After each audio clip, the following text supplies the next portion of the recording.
Hi folks, welcome to Time to Talk with Wendy Beasley. I just had such a fantastic hour talking to Wendy about dogs and about a new sport that she's developed called UK Dog Sport. And it's great. I did try it. I tried it last week actually, and it was such good fun. And we talk about that, and we talk about writing and children's books and authoring and a whole load of other things, I believe. Teaching your dog to bark, which is awesome. I know most of us don't want our dogs to bark, but sometimes we do, and I need to train my dog how to bark. So that was good, got some great tips. So settle back, get yourself a cup of tea, and enjoy Time to Talk with Wendy Beasley. Take care. Thanks very much for listening. Bye-bye. Hi Wendy, welcome to Time to Talk. It's really great to have you on here. I've got so many questions for you. But yeah, welcome. Thank you. And you have been doing working trials for 20 plus years? Oh yes, probably 25. Really? So what about before then? Because I do want to talk to you about working trials now. I want to talk to you about the new dog sport that you developed. But yeah, before then, how did you get into dog sport? I started in obedience, and I did probably 20 years in obedience and worked various dogs through from my very first boxer into collies and through to Championship C, and was working ticket in obedience and fell out of love with it really. I think I'd done it and I needed a new challenge, and the children had grown up where I'd looked at working trials before and thought, can't do that, kids are little, you know. Suddenly I could. So we started looking at working trials and left obedience behind. Well, where did you compete in obedience? Whereabouts were you based? Well, I've always been here in Norfolk, but I went all over the country. You know, I went to championship shows up and down the country, really, but nowhere near as many miles as I've done for working trials. Okay. So, because I used to do obedience, I used to compete in obedience years ago. Right. Well, I had a different name then, so you might not have known me. Okay. Well, it wasn't that long ago. It wasn't 20 years ago. When did I do it? So I started competing in New Zealand in 2004. Oh, right. Yes. In obedience, and then when we come back, 2007, I was down in Wiltshire, and also competed in like the Hampshire Rally, which used to be the different clubs in Hampshire, and so I competed in that. Yeah. Part of the team, and then I retired my dogs. I think it was either 2008 or 2009 from obedience. Right. Again, Angus, my blonde, got really frightened. One of the judges really frightened, and he was the really soft dog, and the judge came up too close, too noisily and waterproofs, and he just shut down. And then after that he wouldn't retrieve, and so I went from him not retrieving the dumbbell to training to be a gun dog. So yeah, I did it for a few years, and then I went back to it and then gave up again.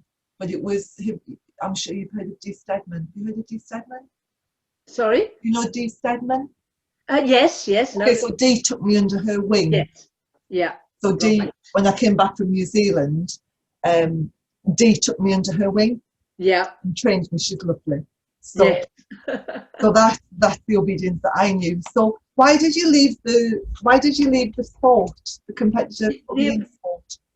The obedience really, because I'd done from beginners through to Championship C, and then did it again, and then did it again, and there didn't seem to be the same challenge. I wanted to do something different, and I'd heard about working trials when I was younger, but never could do it because it, you know, little kids doesn't work really at trials.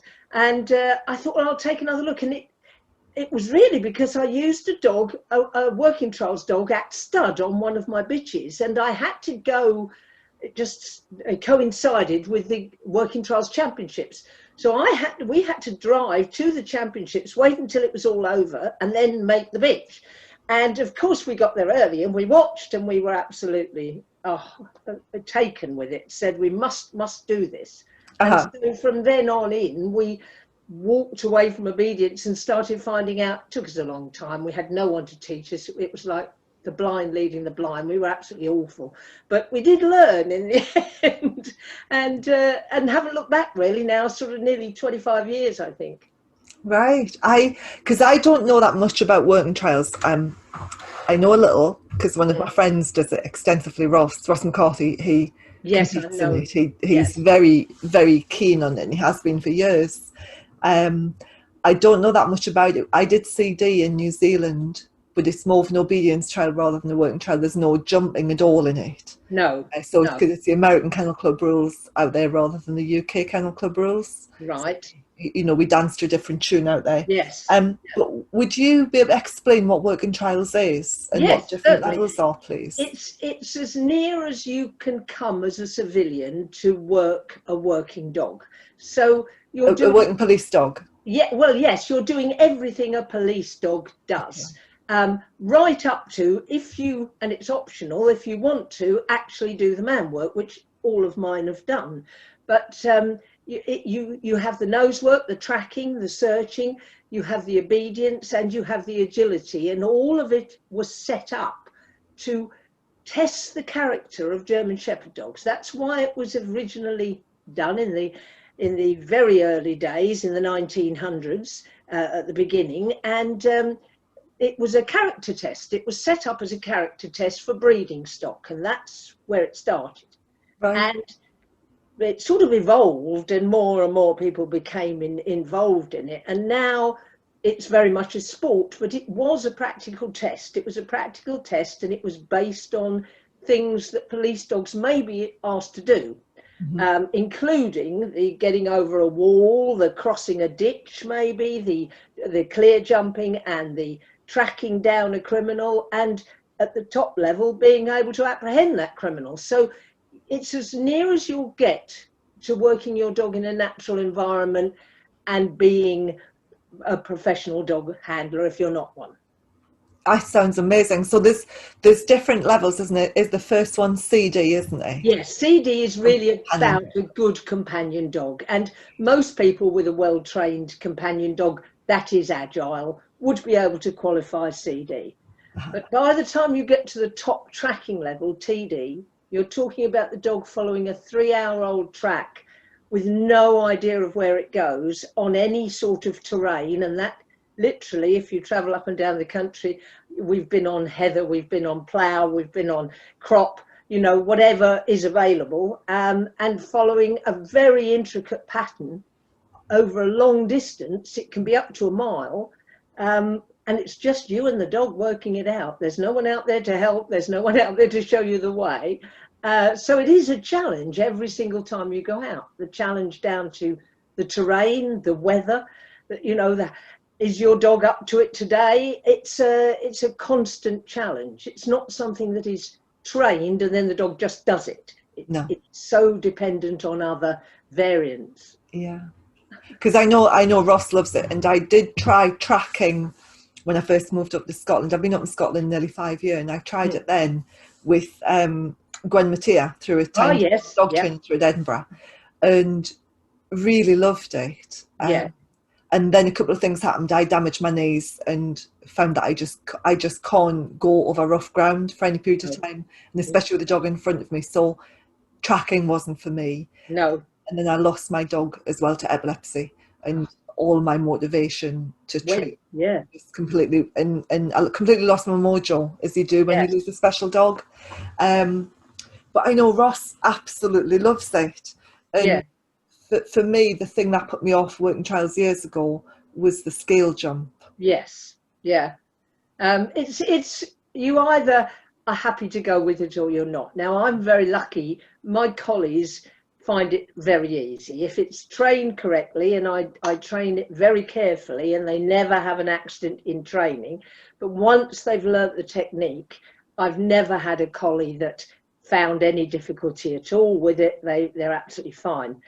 Unfortunately, my husband's young collie, who's 3 years old, had an accident when he was 5 months, and isn't able to do the jumps, so we wouldn't ask him to. So you do need to have a fit, completely fit dog, and it does demonstrate the fitness and the agility of the dog. Mm-hmm. But certainly for me, the scale jump has never concerned me.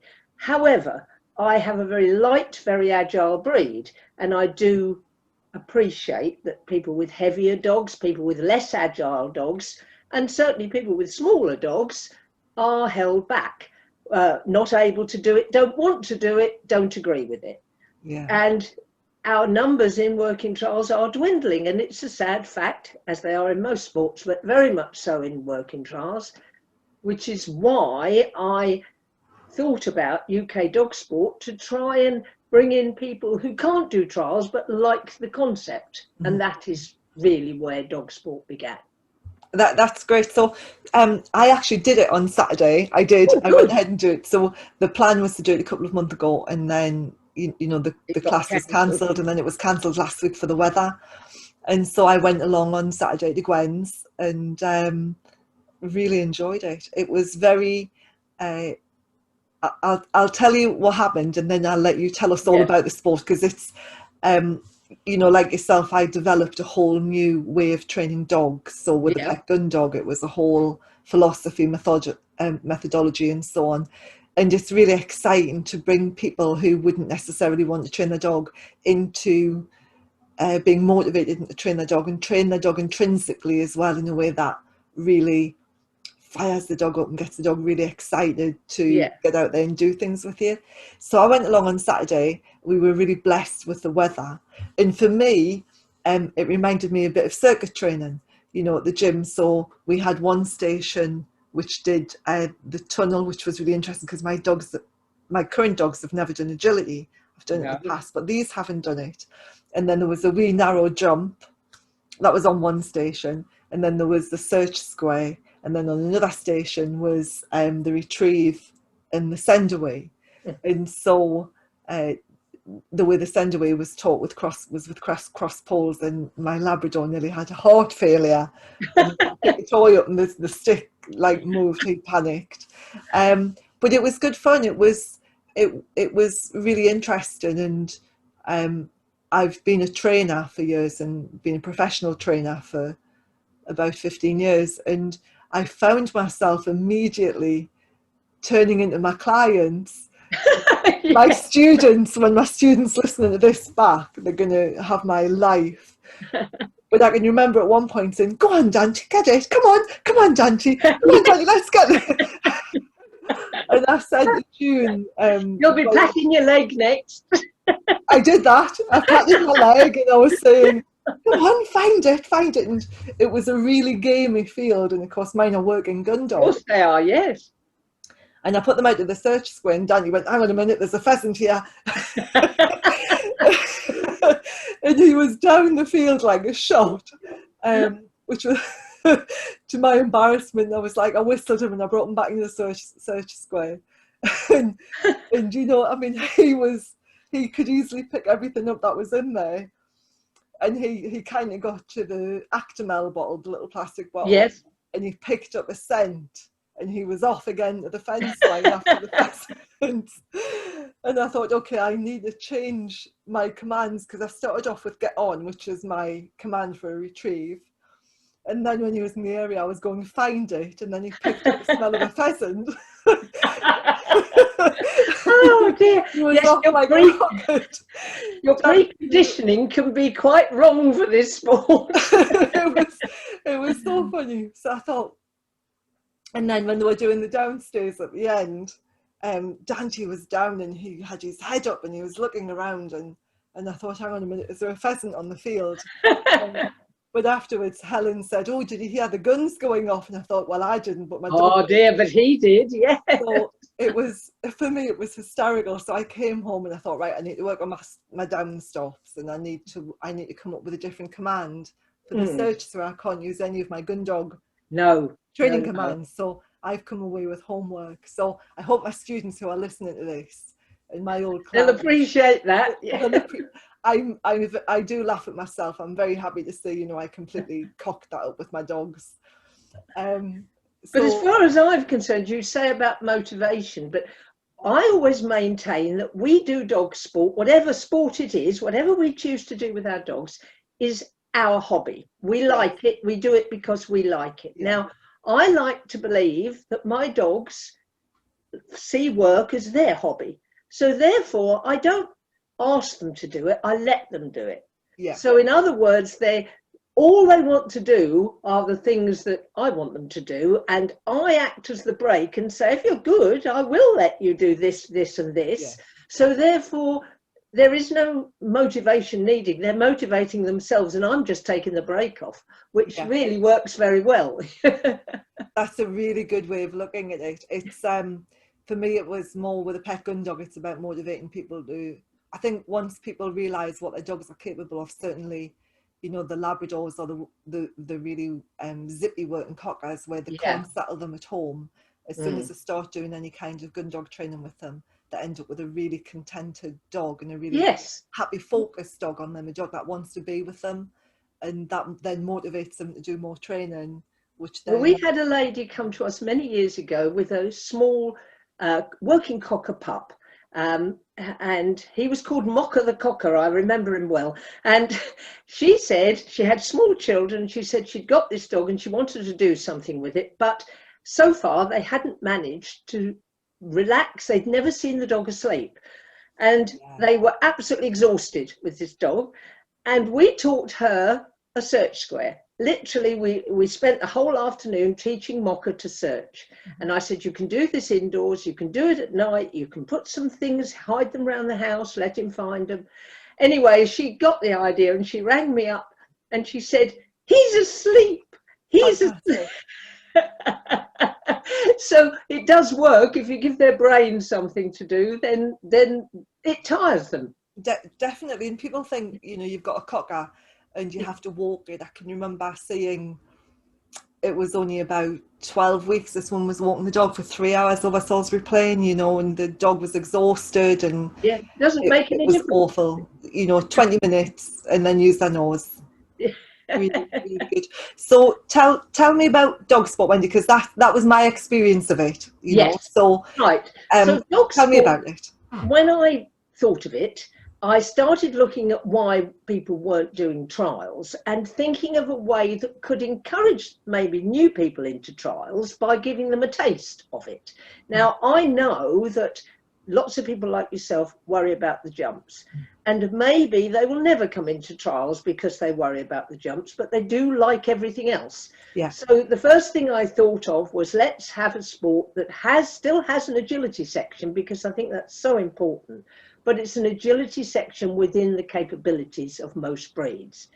I have to admit, I hadn't thought of a dachshund. And when Martin came, I sort of thought, But anyway, in general, most breeds can do a tunnel, can do a full-size A-frame, and can go over a very low jump. And it's all good to keep the dog fit and keep it interested. So I started with the agility section, and then literally I took bits and pieces from the control side of trials and different levels and introduced them. I would have liked to have had tracking, but one of the biggest problems with working trials is finding the land. People can't track because they don't have access to vast areas of land. And if you're going to put on some sort of a sport, you've got to have access to vast acres of land. Yeah. And I thought that will make it as difficult to put on as a trial is. So basically, this is trials with a bit of agility and without the tracking. But it should be within the capability of, the bottom level is very, very basic. It literally is everything on the lead. Help the dog have food, have toys, make it a pet dog level, which is where it's aimed at. Yeah. And then if you go to the very top level and you look at what's required, it is the same level as the top level in trials. It's not dumbed down. It still has all the exercises. It's the same standard. And we're going to have, hopefully, trials judges judging it. So it's not a case of dumbing it down, making it easy. At the top level, it's every bit as difficult. But at the bottom level, just about anyone can do it. And that's what it's supposed to be, fully inclusive. Yeah. Yeah, no, that's kind of what I did with the pet gun dog. So the beginner pet gun dog is, there's a bit of control in there, there's sit stays, there's distractions and there, a little bit of retrieving. By the time you get to the top level, it's actually harder to do than the Kennel Club's Working Gun Dog certificate. Yes, yes. So that's really very progressive training. And it gives somebody something to aim to as well, doesn't it? And then the pet gun dog stuff's non competitive, whereas I know with the UK dog sport you can compete, can't you? Yes. Now that was something I debated over. I'm a competitive person. I like the competition side of trials. I love the fact that you can qualify. I love the fact you can get to a level and you can have a standard that you deal with, against your own standard. But I do think that there are a lot of people who do like a bit of competition. So UK dog sport is competitive. There will be a first, second and third prize in each level. But people still get the benefit of being able to qualify without being placed. So you don't go home with nothing. If you come and your dog works well enough, you get a qualification. If it works very well, you might get a rosette and a prize card. So, there's both there. For people who aren't competitive, they can still aim just to qualify. So on a trial day, for example, so this is, I'm just thinking about when I did my CDX in New Zealand. Yeah. So we went along to a CD trial. It was advertised it was a CD trial, and we would go in and we would do a CD obedience trial. Yeah. You would also get points as well, and so depending on the points, you would get either your CD or your CDX. That's right. And exactly. Then also on the day, whoever got the most points would then would win it. Yes. Is that how this works? We are very careful that we're not calling these events trials. They are events because there are people in trials who wouldn't like them called trials, and I don't call the levels stakes. They're called levels and not stakes. So we are quite separate. But the idea is that you go to reach a standard, and if you reach that standard, you will get a qualification, either just the letters or the letters with the X, exactly the same. But on top of that, the person who's the best or the second best and the third best will get a place. That's, my head is going tick, tick, tick, tick, tick for the pet gun dog stuff. I don't know if you saw me, but I've just written something down. Because I think it's really good that you can enter for the qualification and the tick, and is my dog awesome?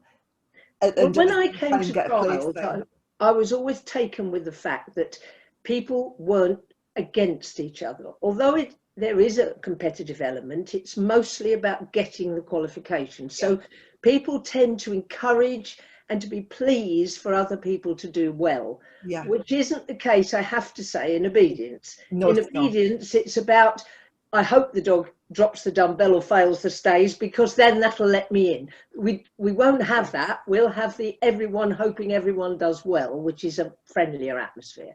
That's how I feel, because I have done I did field trials in New Zealand, and I've done working tests over here with my dogs, gun dog working tests, and I found that they are supportive to a degree.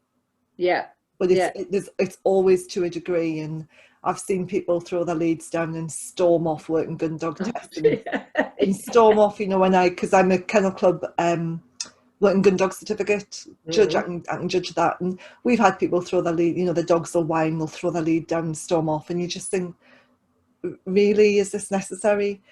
So I don't like that, so I don't compete at all now, but I will probably I am quite competitive. I was more competitive with my horse than I am with dogs. With my horse, I was really competitive.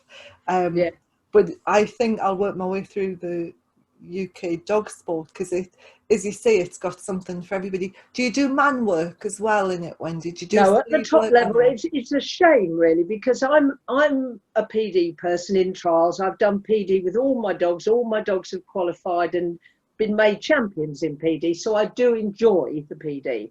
But we live in such a a difficult society now. There's so much litigation, and people aren't prepared to put on anything that could have any aspect of danger. And unfortunately, trials are dropping PD. A lot of trials that used to run Really? PD, I mean, not as a whole, but several societies will no longer run PD because of the danger of litigation and you know, the danger aspect. And we've never, you know, there isn't, if your dog's trained properly, there isn't a danger aspect, but there you go, your people see danger. And we're having to have things like risk assessments and goodness knows what else in trials. So basically, I wanted it in dog sport. And I had people throw their hands up in horror and saying, well, I won't do it if you do man work. So I have dropped it, but we have made the top level what I'm calling search and rescue, which is, to all intents and purposes, a quarter, as in man work, where the dog finds a missing person and speaks and alerts the handler, and the handler goes and deals with that situation and then assists the person back to where they started, at which point they will be approached and questioned and all sorts. And it's really testing the dog under these circumstances that it will stay focused, behave itself, not be a nuisance, and helpful. So that's as far as we've gone with that. Right. Oh, that's interesting. I did urban search and rescue in New Zealand. I was part of the USAR team, which Yes. is really interesting. And I was saying to Ross, actually, because when I looked at working trials last time and now UK dog sport, and it's like the one thing that I really struggle with is teaching my dogs to bark. Yes. Well, they're gun dogs. They're not gun dogs. dangerous. You spend the whole time telling them to be quiet. You know, it's like shush, you can't make a noise. And so I've now got to figure out how to get my dogs to bark. Well, I'll give you a little tip, shall I? Yes, please. They're Labradors. They like food. Lab and cocker, yeah. Yeah, both foodies. The cocker especially. Right. So you need a dog cage, but you don't want to put your dog in it. You need to put something tasty in it and close it and just stand back and wait. Wait for them to bark. Yeah. Well, they do everything. They whinge, they whine, they paw, they try and climb on it, they go around the back of it, they do everything they can possibly do, and you have no involvement. And you just leave them to keep working it out. And the first time they make any sort of noise, you open the cage and give them the food. And eventually they catch on. That is so cool. I mean, I can get them to howl on command. Yeah. I can trigger a howl, but not a bark. Well, the thing about this was my idea. I tried it because I had two collies that wouldn't bark, and this worked a treat. But I put, it wasn't food with the collies, they're not foodie, but a tennis ball basically inside something they couldn't get, and left it to the dog. No interference from me, just watch. It's really funny. They whinge and they whine and they jump about and they paw and they try, and you see their heads working it. How do I get this? And in frustration, 9 out of 10 will give a bark. And you go, good speak, open it, give them the toy. Oh, I love it. I'm going to give that a go. That. I'm going to give that. I think Dante, my Labrador, will get it because after we've been from a walk, I towel them down and I put them in the porch. Yeah. And if I leave them in there too long, he'll give a woof. Yes. Like, have you forgotten about me?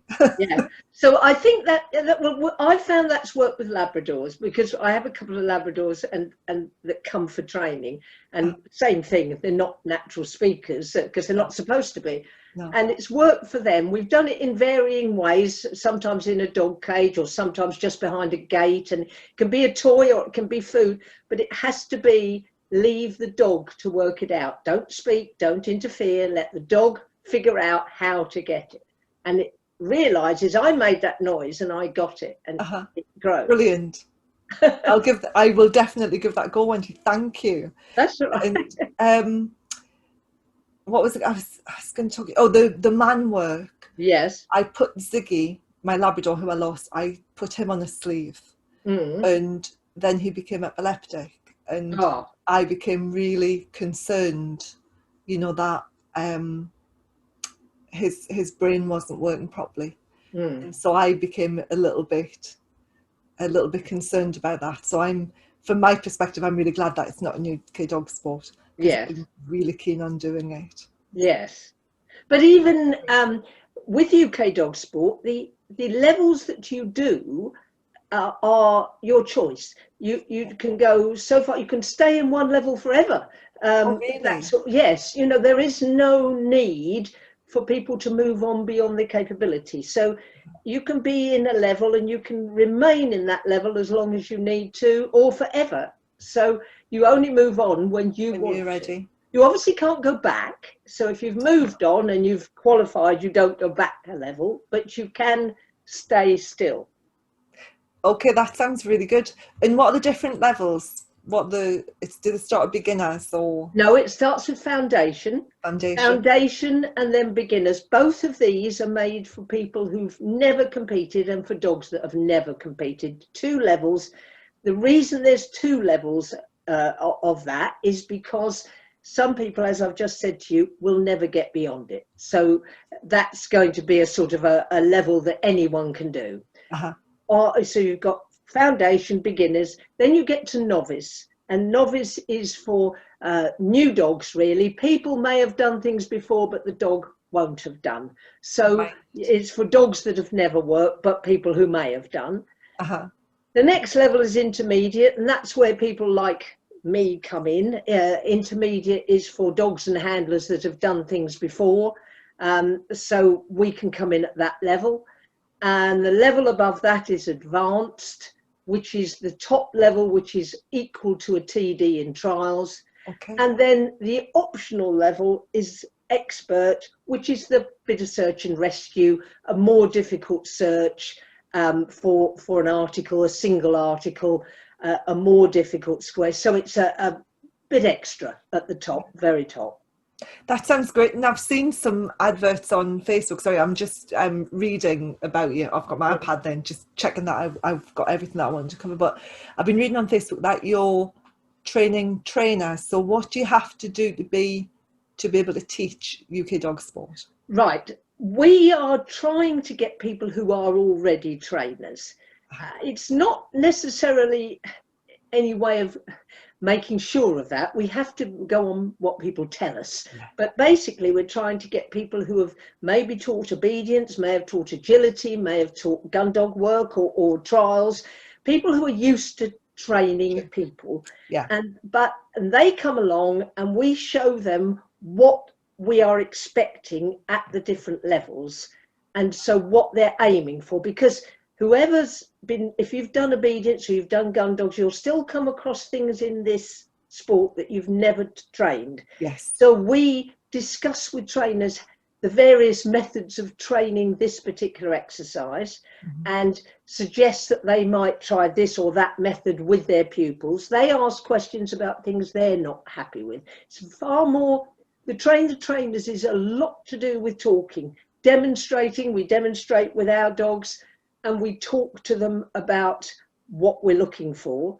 And by the same thing, we allow them to have a go with their dogs if they've never done it before, to see how they get on. Yeah. But it's aimed at people who are already training. Yeah. So they register as a trainer, and hopefully if it's new to them, this sport, they go on a train the trainers. It's not compulsory, because obviously we've got people in working trials who've done all of these exercises and they don't need to come and do a train the trainers. Yeah. But those that do, it's quite handy if they come along and they learn what's expected.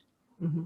No, that sounds great. And what dogs have you got at the minute, Wendy? I've got 4 collies. I have my own line, Stardale Border Collies, and I've been breeding them for 50 years. And they're quite well known, the Stardales now. There's a page for them on Facebook, so you can have a look at them. So I've got 4 now. I've got my working trial champion who's retired, who's 12.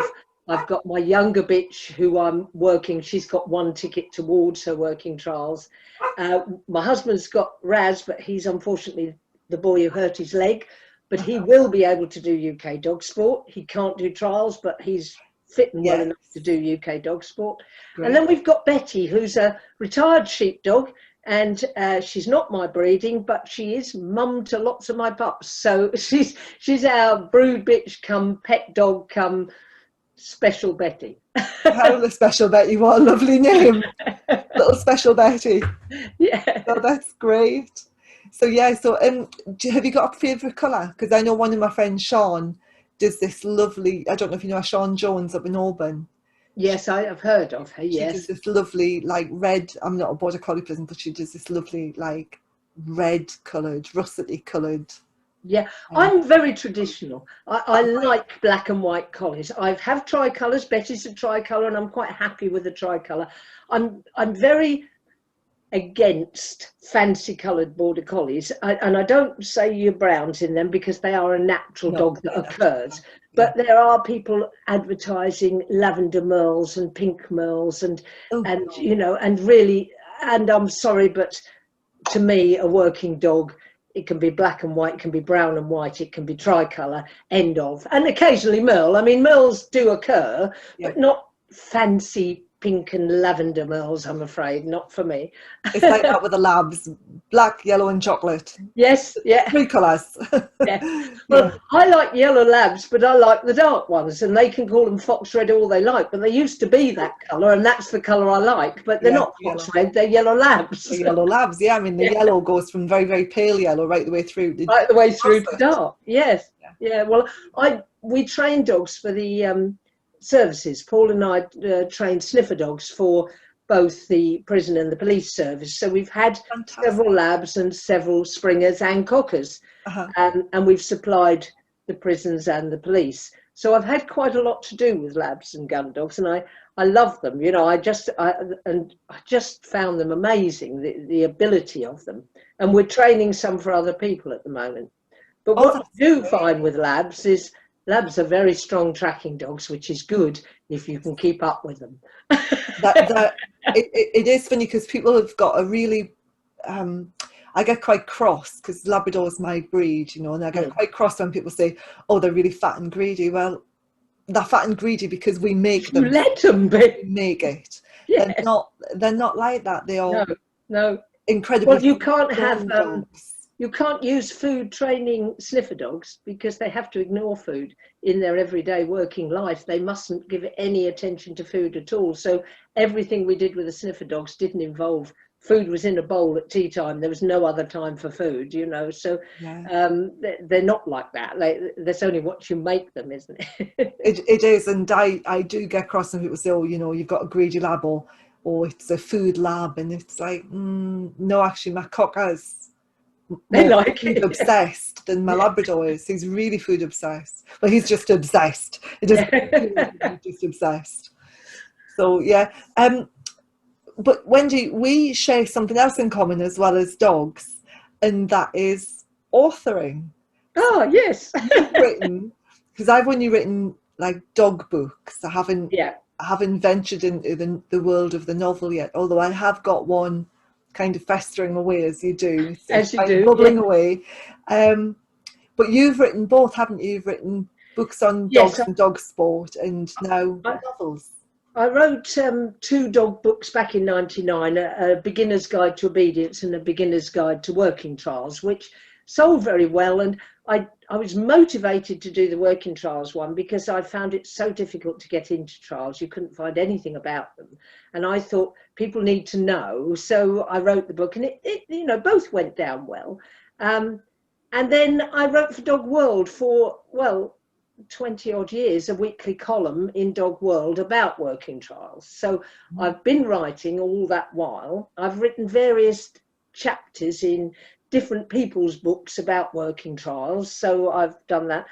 And then out of the blue, I started writing fiction. I started writing fiction for my granddaughter when she was 5, and she moved to a new house, and she was a bit scared, a bit spooked about the new house. And so I wrote her a fairy story and read it to her, and basically put it in a drawer and didn't look at it again until now. And she's 23 now. So I got it out and thought, well, I don't know, maybe I'll see if anybody's interested. And I sent it off to Pegasus, and amazingly was immediately offered a contract, which absolutely knocked me back, because I'd been trying to get an adult novel looked at and couldn't get in anywhere. And this children's one just got snapped up, which was amazing.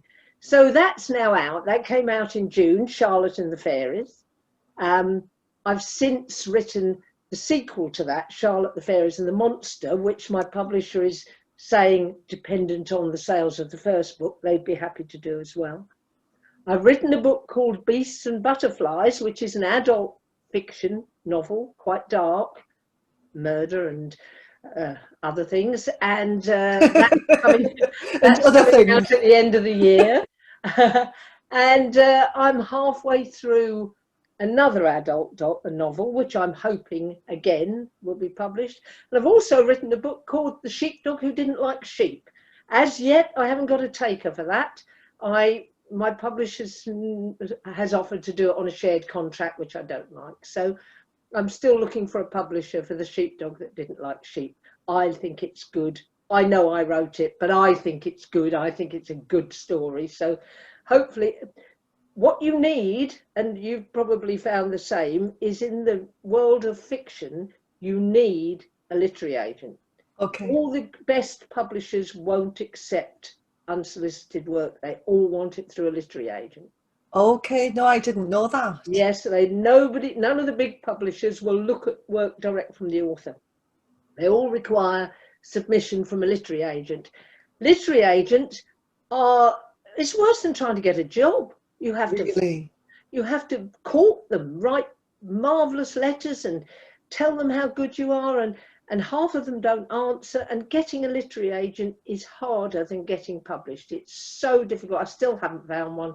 I still can't get a literary agent. So there you go. That's unbelievable. And yes. you think because you've been published. Oh yes, I thought it would be easy, but no. Yeah. So and as I say, I'm nothing if not prolific. I'm churning out work, and that doesn't mean to say it's not good, but I just love to write. The freedom of writing fiction after years and years of having to be accurate and completely, keep to the letter of everything as it is, and suddenly I've got fiction, and anything can happen. It's up to me. I can make it happen, and I love it. It was funny because I was listening to my mentor. I've got a mentor, in Owen Fitzpatrick, and he was talking about writing fiction, and he says it's so good because you can control the story. Yes. And you can make anything happen. And it was a real revelation for me because I've been technical writing for years, and it's, you have to do your research, and you have to make sure, well, if I say that's the socialization period, I've got to make sure that is a socialization period. Absolutely. Somebody will pick you up on non-fiction. Every time somebody will pick you up and say, you said this, but actually it's that, and you think, I researched that, I'm sure, but people love to find you out. But on fiction, they can't. It's your story. What happens. It's you make it. I like that, because I think I might pick, because I've got two novels that I've got fizzing away. One's on dogs. One is Spud the Spaniel, and the other one is an adult. Well, adult as in not adult, but grown up. It's not like an adult. It's a grown up. No, grown ups. At least I think it is. That's where I started with it. So how interesting. Well, so my Beasts and Butterflies, which is coming out, albeit on a shared contract because I hadn't got a literary agent.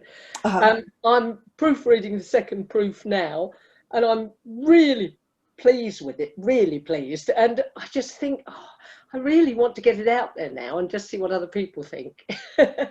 So what's the shared contract? A shared contract is when a publisher offers you a contract, and you have to be so careful because they offer you a contract and they say, we really like your work, we'd really like to publish it, but we can only offer you a shared contract, which means you come up with a percentage of the money. Right. Your royalties are higher because you've put some money into them, but it doesn't show the total commitment of your publisher because they haven't put the money into it that they have when they give you a traditional contract. And a traditional contract is where the publisher says, I will give you this much up front and we will publish it and there's no cost to you. And that is a proper contract. A shared contract is when they say, we'd love to publish it, but we would like you to contribute X number of thousands of pounds or whatever. Wow. And when you do that, yes, you do get your book out there, but you haven't got that commitment from your publisher enough to say, we think this book is marvelous and we're going to run with it. They want you to put money on the line. And I always call that vanity publishing. I think obviously it isn't good enough. And I held back on sending anything off for so long because I was offered so many shared contracts.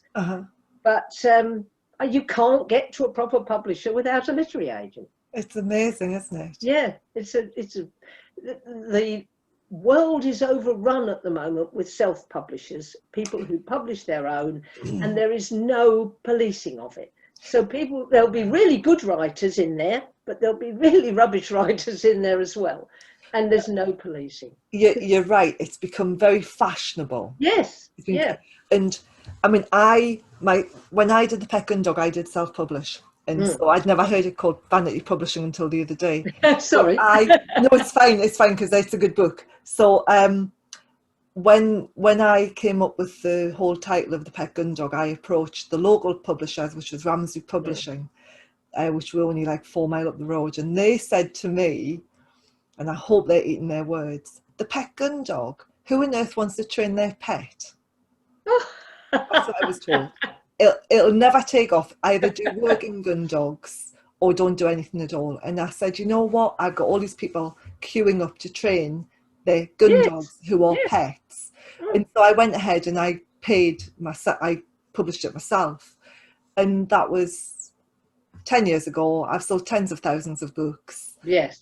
Turned around. Just goes to show, doesn't it? Yeah. And so narrow-minded. But it has become very fashionable. And the thing at the minute that I hear a lot of is write a book, it'll prove your credibility. It doesn't matter how good or bad the book is. It can be 20 pages, it can be 50 pages. But if you write a book, you can say to everybody you're an author. And it absolutely rankles me to death. And me too, which is why I won't self-publish, because I feel that with Charlotte and the Fairies, I put no input in. This was a proper contract and they accepted it on its merit and they have made all the costings they've paid. So I feel that is justification. It says this book is good because you're prepared to go with it. And I hold back and won't do self-publishing because I'm frightened that maybe it isn't good. I need someone to read it. The validation. It's good. Yes, I do need validation from a publisher or a literary agent to say, yes, we think this is good. And then I'll let it go. But I'm not sending it out there because I think it's good, because it might be rubbish.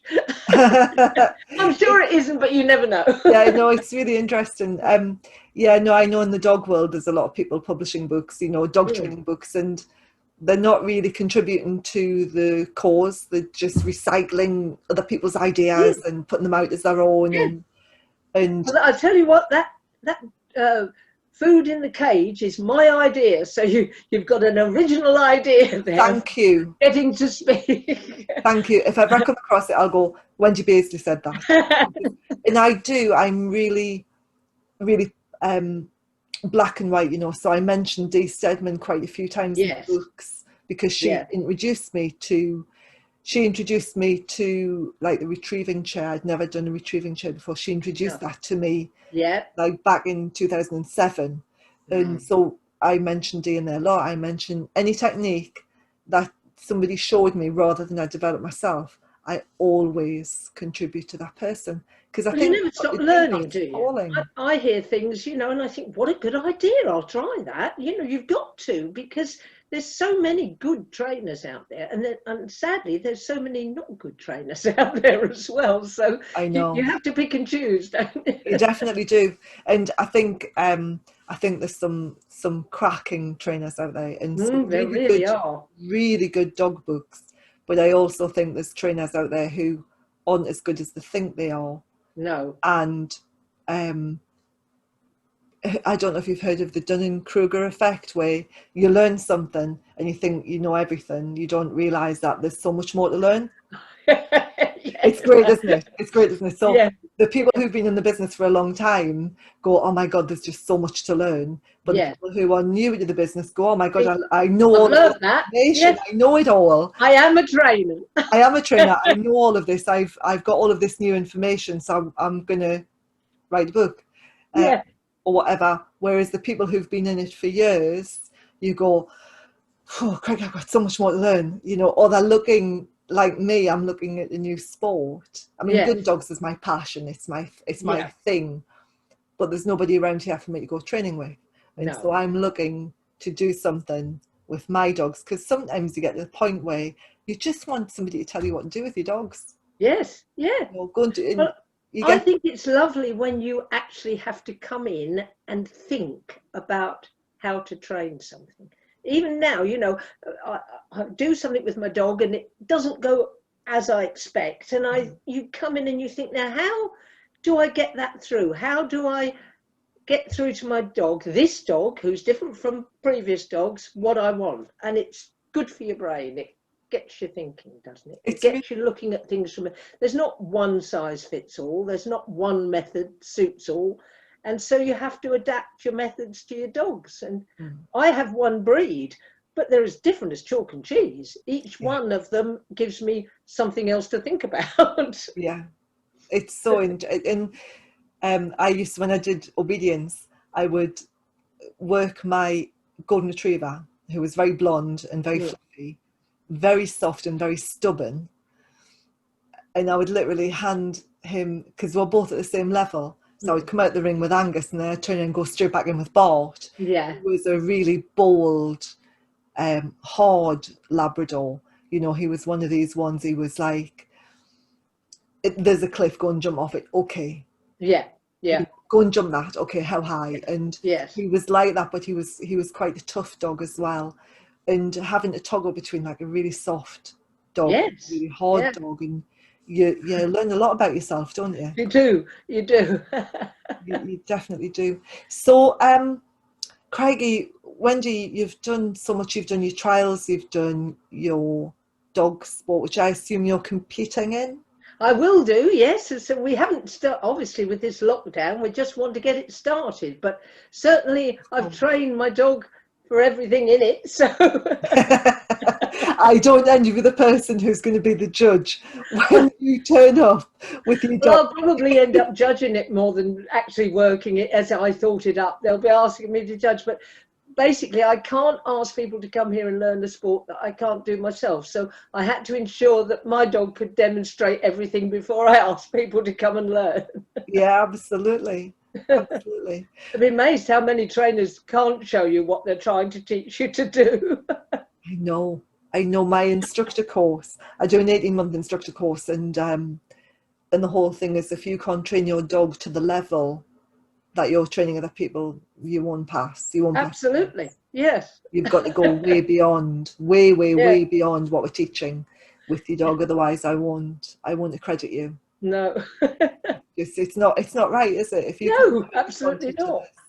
So Wendy, what's next for you? You've got your new book coming out in end of the year, hopefully. Yes. End of the year. Yeah. And where can people get Charlotte and the Fairies? Well, it's on Amazon. It's on in Waterstones. It's on all the big bookshops. If you search online, it's on there. So, and the follow-up they'll all come the same way. So if you look up the books on Amazon or just online, I'm sure you'll find them. And what age group is it for? The Charlotte and the Fairies, I've said 3 to 7. 3 to be read to, 7 they should be able to read it themselves probably. Lots of lovely pictures in it, beautiful illustrations from a really good illustrator. So lots for the little ones to see and you know, enjoy. And yes, 3 to 7, and the follow-up will be the same. The Charlotte the Fairy and the Monster will be the same age group, so just a step further. Is he a scary monster or is he a nice monster? No, he's a nice monster. Is he a nice monster?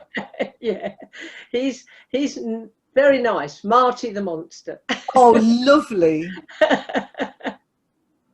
Yes, so I'm hoping that children will enjoy that. The sheepdog who didn't like sheep is for the older age group. That's more the sort of 8 to 12-year-olds, and it's a little bit more about relationships in families, step families, disability. It's all in there. So it's a Wow. little bit more educational than Charlotte and the Fairies.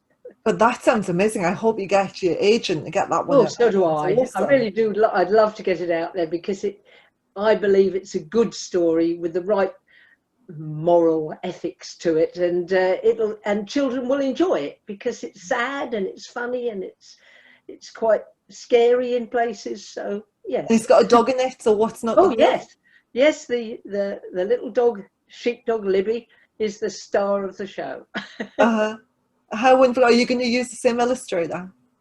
Pardon? Are you using the same illustrator? It won't really be illustrated. It'll have a cover picture and it will have an inset at beginning and end. But for that age group, I'm told they don't really want a lot of illustrations. Okay. So we will have a couple inside the front and inside the back and a good cover picture.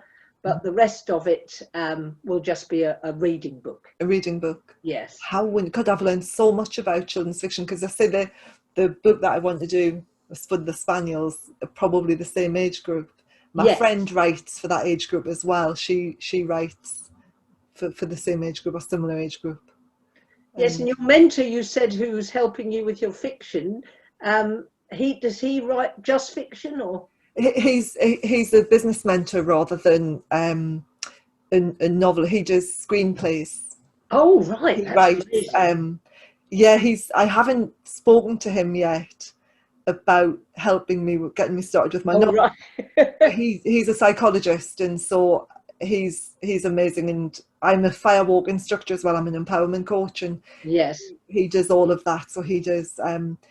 He's psychologist, and he does NLP and business mentoring. now what I need you to know is a literary agent. I don't know any, although I'll ask him, because he's written books as well. He's written a lot of books on neurolinguistic programming. Yes. He's written it with Richard Bandler, who founded NLP as well. So I shall ask. Look, I'm going to write this down. And I shall email Owen afterwards and say, do you know any literary? Women's fiction and children's books. Writing it down. Children's books and women's fiction. Because he's amazing, and he's done film screens and that's really clever. Yeah, produced his own films and stuff. I'm quite in awe of Owen Fitzpatrick, and he's got a really good podcast as well. And I'm hoping to get him on here at some point. Good. But I'll probably get all shy and tongue-tied, and I did a podcast for Dog World, but in those days we didn't do it face to face. It was just on the telephone. So there's a podcast out there somewhere of me on the telephone, but not on a Zoom. This is all new. It's great, isn't it? Because it is so much better. You get different audience. So this will go on YouTube. Yeah. And we also do it on like Apple Podcasts and Spotify, and right. So people can listen to it. When we first went into lockdown, I started it so people could listen to it in the garden or pottering about, and a way of keeping people company really in lockdown, and people like it, so I kept it going.